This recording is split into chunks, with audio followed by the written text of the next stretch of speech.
that's why I think it's important to bring new media within that space, the media space, our own independent media. That might deserve maybe a whole section in mainstream media when there are currently just like a subsection or a question sometimes raised in the environment section. So thank you very much to the organizers and volunteers for this wonderful event, and I'm delighted to be here and to be able to meet all of you. So the purpose of this talk is to share some ideas about how to think about cultural change, also about why creating media is an interesting tool, according to me, to have an impact on culture, and how you can leverage an independent media in order to influence the right people and to have hopefully a lot more impact. So I started my own podcast, which is called Comme, poisson. It's literally like a fish in the sea. It's a French saying to say that you're in your element, but it has fish and it's nice. So I chose it for the name of the podcast. And so I started it from the observation that even though there is knowledge available about the exploitation of other animals, a lot of competent people exist. It's studied by many disciplines, and a lot could be said from various perspectives on this issue. Even though there's all of that available, well, the topic is completely absent in the media, or when it's present, sometimes, there are real biases in the way it is tackled, speciesist biases. And so animals are usually not considered as individuals, for example. They're described as livestock or even resources. Well, you know all of that, of course. And their interests are never taken seriously. So the objective with the podcast was to help put the animal question on the mediatic agenda, and in a qualitative way, so as to make it an important political issue as well. And one interesting way to compensate this lack in mainstream media, we could say, is, I think, to launch independent media, independent animal rights media, to do the work that isn't done, and hopefully to influence from the outside other media, in more mainstream media, to do the same, and to integrate this question, and really talk about the animals.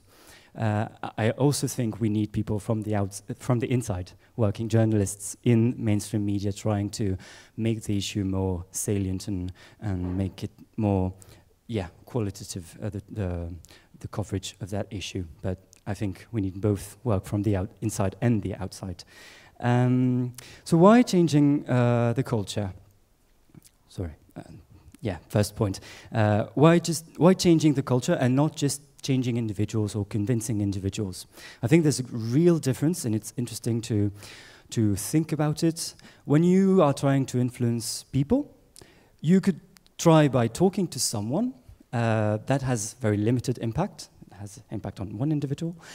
You could try influencing many individuals at once by giving talks, by having a lot more coverage, basically talking to a lot of people about that issue, just as I'm doing here, but you're already convinced. So maybe go to other parts, to other places, and try to make the issue an important one. And this is different from actually changing the culture, because changing the culture is not changing individuals one by one, even a great number of individuals. It's changing society, like societal values. It's more than changing many people at once. It's changing the informational environment, the informational context we're in, and it has really structural normative effects. It's really to do about norms, what is considered normal and not, which topics are important or deemed important, and it's really our goal, I think, should be to create a new ecosystem of ideas that is inclusive of animals. And not just convince a lot of people, but really make it obvious for everyone in society, make it the default setting that animals are individuals, just as us, just like us, and that their interests should be taken seriously. And this difference between convincing a lot of individuals versus changing the culture depends also on the way information is received, because information is not perceived in the same way, depending on the source of information. typically mainstream media, traditional media, define what are the news. What's the news is defined by what media are talking about or writing about. What are the hot topics in a given society? And this is very important because it's not only dependent on the number of people they reach with that information, but on the way it is perceived and received by all those individuals. And typically, I think that could mark a difference between having media talk about a topic in a certain way and having, for example, influencers on social media talk about a topic in a certain way, in the same way. Well, maybe the information is not going to be perceived in the same way because it's not the same if the media is talking about it versus someone who can be very well known and reach a lot of people is talking about it. We don't think of it in the same way. And typically, there's something that is called common knowledge. Yeah, there's also the fact that usually the media, although that can be a bit, we have to be cautious because nowadays mainstream media can be, we can be defiant of some mainstream media. More and more people are, so maybe it's changing a bit, but usually, and it's still true, I think, it's a trusted source of information. And so if the media say it, well, it should be true, usually. And there's this thing called common knowledge that marks this difference as well, because common knowledge is not just about what people think, it's what people think other people think. If you see the difference, like we could all notice someone in this room, we all have this information, but we might not know that other people have it too, and other people think the same thing. And that is what marks the difference with common knowledge. And I think there's this problem with the animal exploitation issue, is that sometimes people are more in favor of it than they think other people are. And so it doesn't become a societal question, a legitimate issue, because it's not talked about in the media, and people don't really talk about between themselves, but they are convinced sometimes, but on their own. And it marks a real difference if the media is talking about it, then we know that we can talk about it, because if it's in the media, it's a legitimate issue that we can legitimately expect other people to know about and be interested about. And so we can go and talk to our neighbors and, oh, have you read this? Or what do you think about this? And this is really what makes common knowledge. And we have to make the rejection of animal exploitation common knowledge. And I think that is what explains why creating media or influencing the media is quite important to do this. And creating, also we can use the way the media space works. Basically how it works, it's a bit of a simplification, but well, okay, stay with me. It's very much influenced by what happens in other media, basically. There's a very mimetic way of working. Typically journalists follow what other journalists do, and usually they end up doing quite the same, or if a topic is trending, well, they'll try to do the same as well and tackle it and cover it. And so there's this very mimetic way of working, which means that, well, when no one talks about it, well, it's going to stay that way. But if one important media or several media start talking about an issue, and it's perceived as something that is growing, well, other media will be tempted to do the same, and that can become something very important, an important topic. And that's what we want, basically. It's very important. And so that's why I think it's important to bring new media within that space, the media space, our own independent media, so as to say, well, this issue, and we can do a lot of things, a lot of coverage, interesting coverage, qualitative coverage on this issue, and you never talk about it, and maybe other media will be more influenced to talk about it more and better, hopefully. And so this thing of creating media is actually one tactic within a broader strategy that is cultural change, what I was actually talking about. And I think cultural change makes for a more robust and lasting change. If we change the culture, it will be more robust, I think. And also there's this advantage of locking in progress to prevent backtracking. That was one of the questions in the previous talk. Is there a risk of falling behind and progress being retrograded? Well, if you change the culture, if you make it so that everyone thinks something should not be done anymore to animals, well, it's it's better. There's more chance that this process will be kept, basically. And it's a very long-term strategy, cultural change. You want to keep working on it for decades, hopefully, in order to build a whole change of ideas. Another great point, I think, that is a consequence of creating media is you participate in building the autonomy of the animal rights movement. And because when you have independent media entirely devoted to one issue, one particular issue, in that case, animal exploitation, it gives it credit, really. It sends the signal that it's a topic worth thinking and writing about. And that might deserve maybe a whole section in mainstream media when there are currently just like a subsection or a question sometimes raised in the environment section, and well, usually not. You see, it's really important to say this is a central issue and you can say a lot more about it. And when I was thinking about launching the podcast, I compared it to like feminist media, for example. There are a lot nowadays, and some are entirely devoted to this issue of feminism or relationship between men and female, well, men and women, in our societies. And so it's really an inspiration for us, I think, that we can create media that are entirely devoted to the animal question, magazines, journals, podcasts, mainstream press, all of that, to build a new culture and on which the social movement, the animal rights movement, can rely and help to federate it and provide it with resources, arguments, with places for strategic thinking. You see, all that can be created and imposed by new media. And that's what I'm trying to do, but I think a lot more people should be trying to do that as well. And that question of not being a subpart of the environment is really important, because that's one of the reasons that animals are talked about as resources or just linked within nature, like they're kind of stuck in nature. Animals are just elements of nature, and so we can talk about them as resources. Well, we have to talk about them as individuals and make it so that mainstream media can see this as a social issue, as the social issue that it is, animal exploitation, because they are people. And another effect this can create is every media always have kind of a priority, a way of setting priorities for their information. And one of the problems, again, for animals is that they are never prioritized in the media. So whenever there's another news, it's going to be considered more important. And usually, human-centered news are always going to be considered more important than animal-related news.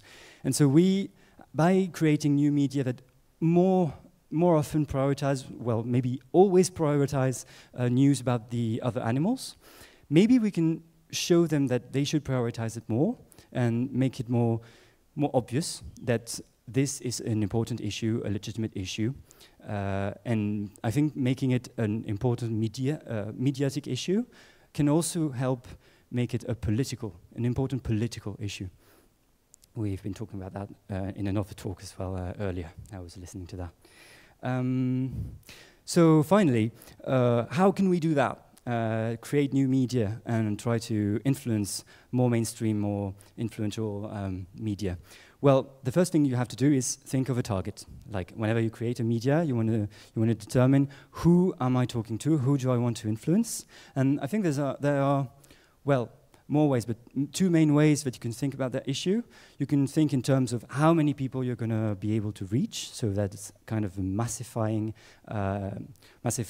strategy. But you can also try to really target a smaller number of individuals, but individuals who are going to have a lot of impact or a lot of influence in other spheres. And so you can have an indirect, actually, impact, even if you are only speaking to a smaller number of individuals, but if those individuals are journalists, are publishers, are influential people, and that it really changes the way they see this topic, or they get information from your media, it could actually have a greater impact. So that is one of the ways you can think about it. And ideally, of course, you should do the same at the same time, but sometimes it's not really possible to do exactly the same in the best way. So we have to specialize, and I think we should really have a great diversity of media with different targets, objectives, formats, and means, depending on who is your target and what do you want to do with that media, who do you want to influence, and which ideas do you want to spread. And so I wanted to end with some examples of media that, in my understanding, are trying to do that work, sometimes not for the animal question. For example, this is a French media, vert, green, literally, tackling the environment question, the ecological question.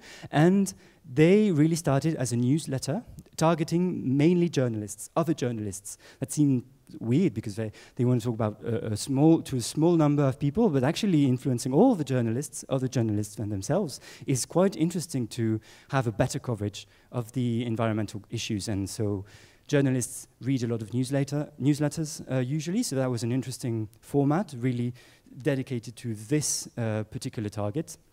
And they even wrote a charter for a journalism that lives up to the ecological challenge, which was signed by 1,800 French journalists, so it really had an impact to really that were like engaged to have a better coverage of those issues. So they acted as a kind of lobbying. They did lobbying, but not lobbying MPs, not lobbying political parties, but they lobbied journalists. I think that's an interesting way, and we don't often think of it that way. We can also lobby other people than in politics, and people that are going to have an influence. Another example, as I was telling you, is the podcast I launched 3 years ago. And I also try to really have as my target influential people. Also, of course, activists, but I knew activists were going to be interested in a podcast against speciesism. And I'm trying to reach other people that aren't initially interested, but to make it so, make it as an interesting format for them, and really tackling issues that they already think are interesting, for example. And it can also help influence political parties and MPs, actually, because some of them are listening to the podcast, I learned, and also to the research space and to publishers and basically anyone that can be interested in ideas, that have a lot of time and that they like to hear about ideas, because there are quite long episodes, almost an hour. But it's interesting because journalists usually listen more than on average to podcasts. So it was interesting to choose that format and not another one, for example, YouTube channel or anything. Also, I think podcasts are interesting because they're booming these days. I don't know if you've noticed, maybe a bit less the last 2 years, but before that they were really like exploding. So maybe we can use that. And the last example I wanted to talk to you about, this one is an English-speaking example. Does anyone, who knows of censored media? Who has heard of them? Yeah, quite a few people. I really love their work. I think they do really interesting work, and I think they also do that strategy of trying to focus on other journalists and other media and show them the way, show them how you can basically create a media that centers the animal industry question and do excellent work at it, show by example what you can do. And they also tackle the environmental question, of course, linked with it. But for example, what they did with the organization Phonalytics is they did a report, and they showed that really the coverage doesn't correspond to how important the animal industry is, specifically to gas emissions. So they showed, for example, animal agriculture represents between roughly 11 and 20% of greenhouse gas emissions. But in the media, they showed that it was only covered in 7% of the articles. And when they were covered, it was usually to talk about the impacts of climate change on the animal industry, for example, when there was a fire or a flood, but never on the other side of like saying how much of what the impact. Sorry, start again. What's the impact of the animal industry on climate change? So even in those 7%, well, there was a bad coverage of what was actually at stake here. No pun intended. And so this report is an interesting way, I think, of really targeting other journalists and show them, well, you're not doing your job as best as you could, and maybe you should try to change your coverage and see that your species is, well, they did not say that, but you could interpret that saying, well, if you have such speciesist bias and don't want to take the question and the issue seriously, you're going to end up with bad coverage of the environment issue. So I think what they do is really show this, and this report is a great example of this. And another thing you should try and think about, despite the target, is what other people are already doing, what's existing. So what's the landscape, the media landscape around this issue, around animal exploitation, speciesism. And that's what I did. When I launched my podcast, I made sure that there weren't that many and that there wasn't exactly one that was going to do the same thing as I wanted to do. And so I was lucky because there wasn't much in French at the time on this issue.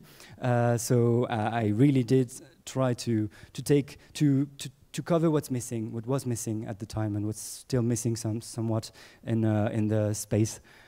So yeah, that's what you should think about. Try to fill the gaps in the landscape. But I do think that in terms of media, there's a lot of gaps to take, and there's a lot to be done. So you shouldn't be so worried if you want to launch a podcast or any media. You will have space.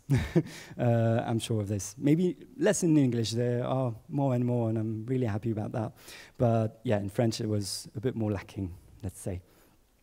So to conclude, yeah, just if you want to give me feedback on the ideas I talked to you about or my presentation, please do, or just come talk to me. And I'm also very curious to learn more about the activist spaces in other countries. I mean, there's a lot of countries here represented, so yeah, please come and talk to me. And also, what do you think about this? And do you have examples of media maybe that are already doing this work and quite well in your respective countries that do similar work? I would be very interested to try and, well, get inspiration from them. That's already what I tried by listening to other podcasts in English, in other languages that I could understand, and before launching mine in French. Yeah, that's it for me. Maybe we'll have a lot of times for questions.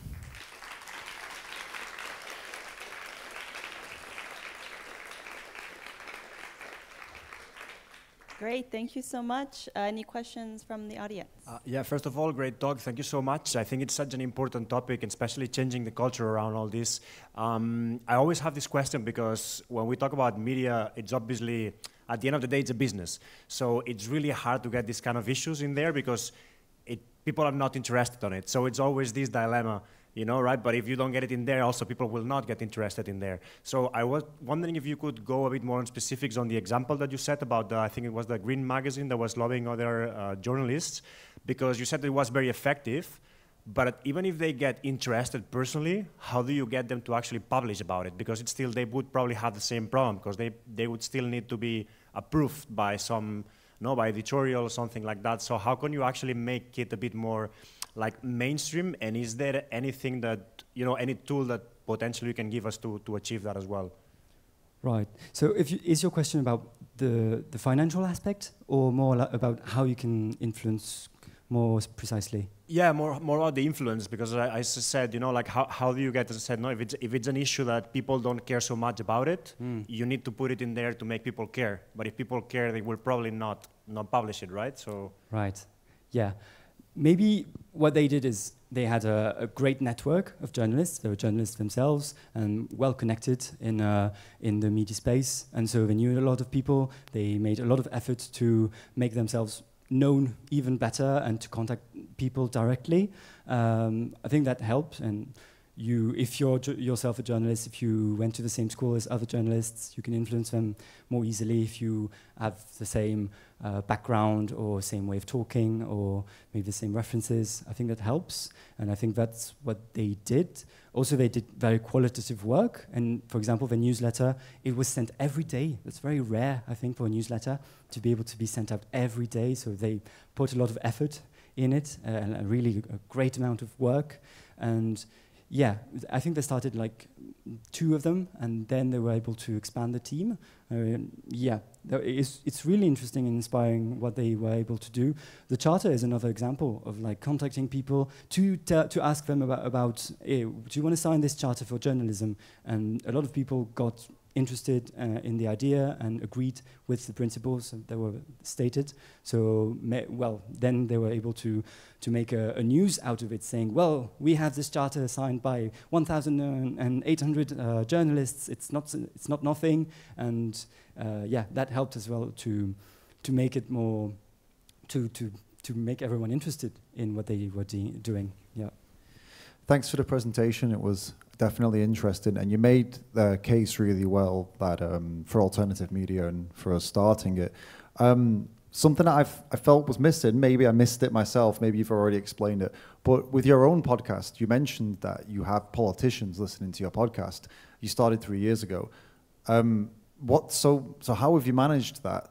Because I mean, that market is so saturated. There's so many podcasts. So could you talk us through how yours got to the position where it's actually succeeding? Right. I have to say, there's not a lot of them listening to it, but it's basically MPs who are already interested in the issue, but who didn't have all the resources they wanted to be able to make it,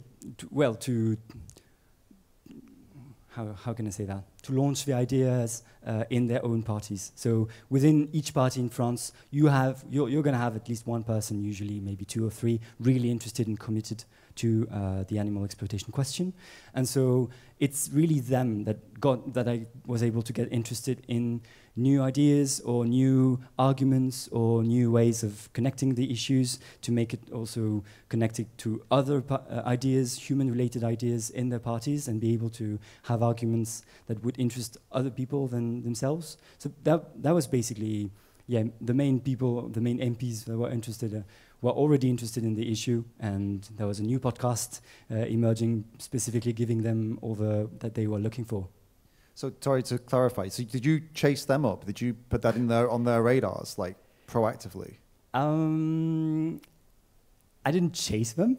I mean, sorry, chase them up. I mean, like, hey, look, I've got this podcast. I sent emails and I sent episodes, and I tagged them on social media, and I tried to meet them and offer them, like, do you want to take a coffee? Maybe, are you interested in this issue? And then, when it became more well known, people were already sharing it, and so it made it easier. But yes, I think that's a really interesting point, actually, because I don't think the ideas, when you put them out there, they don't work on their own usually, especially like such minority views as the ones we are defending. You really have to do the extra work of trying to take them when they're in the public space and really target individuals. Then, you see, target individuals like, there's this new content or there's this new idea that you don't know about maybe, and are you interested, or why do you say that, or don't you want to talk about this issue? So that's what I'm trying to do outside. That's not the most visible part of my work, actually, because people don't see me doing that. Usually it's in the background, but I spend a lot of time as well sending emails, trying to get coffee and know a lot of people that can have an influence on many other people, yeah. Could you tell us more about your background in media and your background before starting this media? What brought you to the choice of starting a podcast? Right. I did not have I wasn't prepared for this. I had a master's in philosophy, actually, and so I learned everything that I needed to actually be able to create a podcast and to have to make it well known, for marketing, for all these aspects. I had to discover them as I could as I went along the way, but I had an interest in the mediatic space beforehand, and I think I knew quite well how they work in France specifically, and which type of media can tackle or be best influence on this issue, or who are the journalists, or things like that. And also I was listening to a lot of podcasts in French and in English and other languages on this issue, but on other issue, and I just got inspired by what other people were doing. And I think it's easier when you need less maybe specific skills for a podcast than you would for video work, for example, for other types of media. Maybe a podcast is more accessible and it's very cost effective, and you can learn everything you need to learn. You can learn it on YouTube through YouTube videos. You can pretty much find anything. So yeah, that's what I did. I think inspiration, and I was looking at all the media and podcasts specifically that existed already in English, and I took that comparison to France, and I saw that there was very little, very little in comparison, and so I just took this model of a lot of podcasts I was listening to and tried to make it, to apply it to the animal exploitation issue, basically. And could you talk more about behind the scenes? What does it involve for you to prepare an episode? Knowing your podcast, I know that you read up on the books and the works and the actions of the people that you interview. Could you talk more about how you do not chase people that you interview, but obviously you find people regularly to talk to? How does that process work? Right. This is actually the most constant work I'm doing all the time, trying to spot people that could have an interesting thing to say and that are experts on the question, and try to follow the books that are being published on this issue, or articles, academic articles as well, or journalists, the animal rights organizations also, a lot of people in them have interesting things to say, activists of course, and just have a very long list of people I would like to interview and then I keep adding to it and follow a bit everything that's happening in French, also in other languages. For example, there's a lot more being done in terms of academic work in English, so I try to keep up to date to that with that, and see who in France or in French, a French speaker could tackle that issue that is really interesting, but there's no book on it yet. So yeah, it's kind of a constant work of following everything that's being done around. Well, not everything, obviously, but I try to follow as much as I can. And now that the podcast is a bit more well-known in the activist space in France specifically, a lot of people actually send me ideas, or send me like, have you seen that? Or have you read that article? Or like basically a lot of my friends are helping me to keep up to date with everything that's potentially interesting and that can give us arguments in the fight for animals. So yeah, have a lot of help as well. Thank you for this talk. I just wanted to ask, like, how much time would you say goes into editing the podcast, choosing what highlights or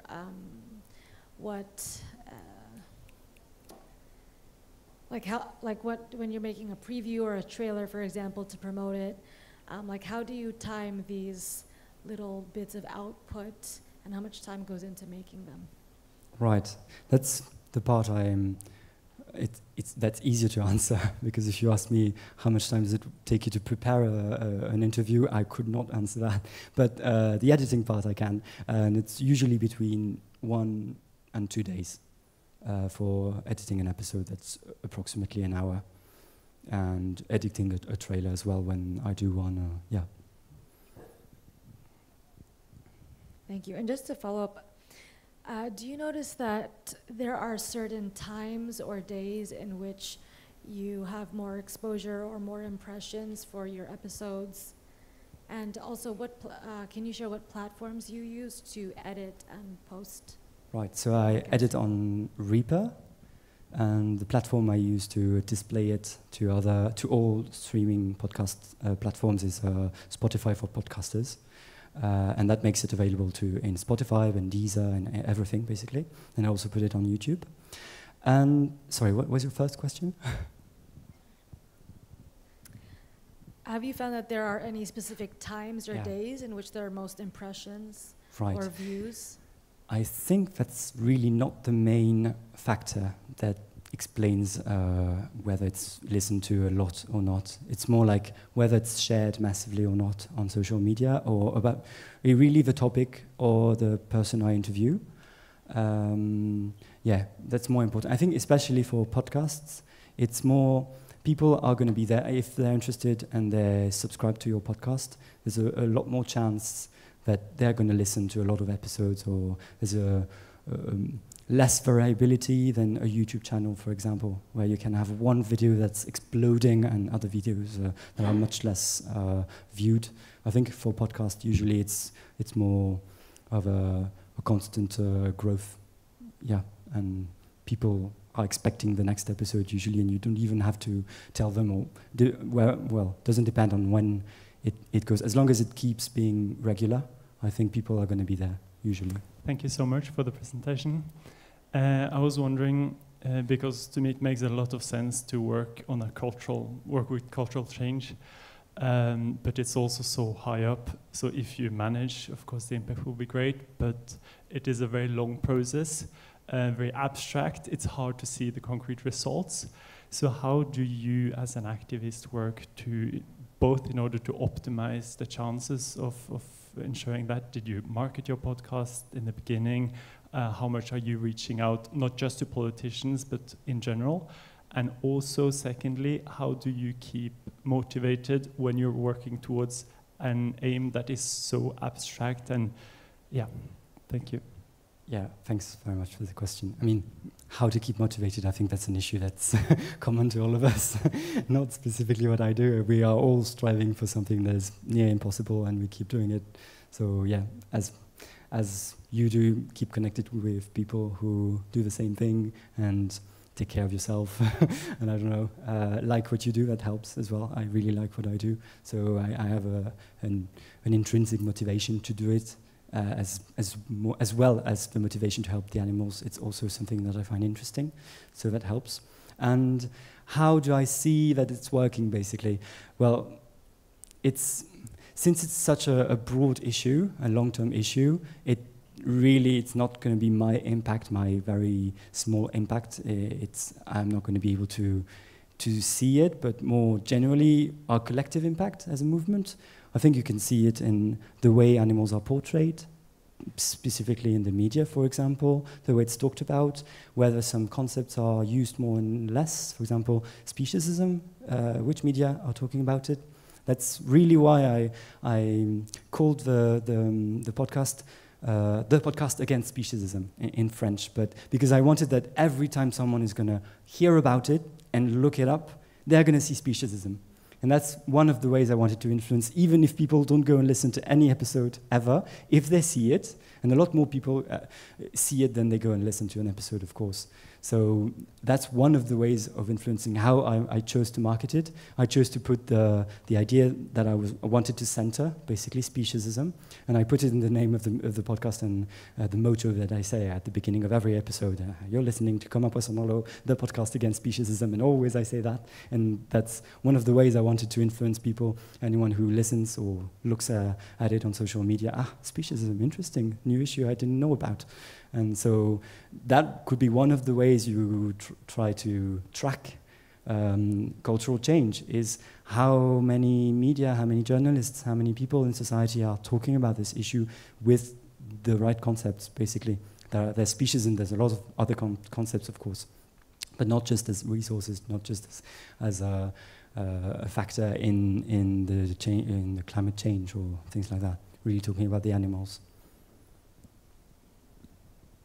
Great. That brings us to the end of our time for this session. Let's give another round of applause to Victor.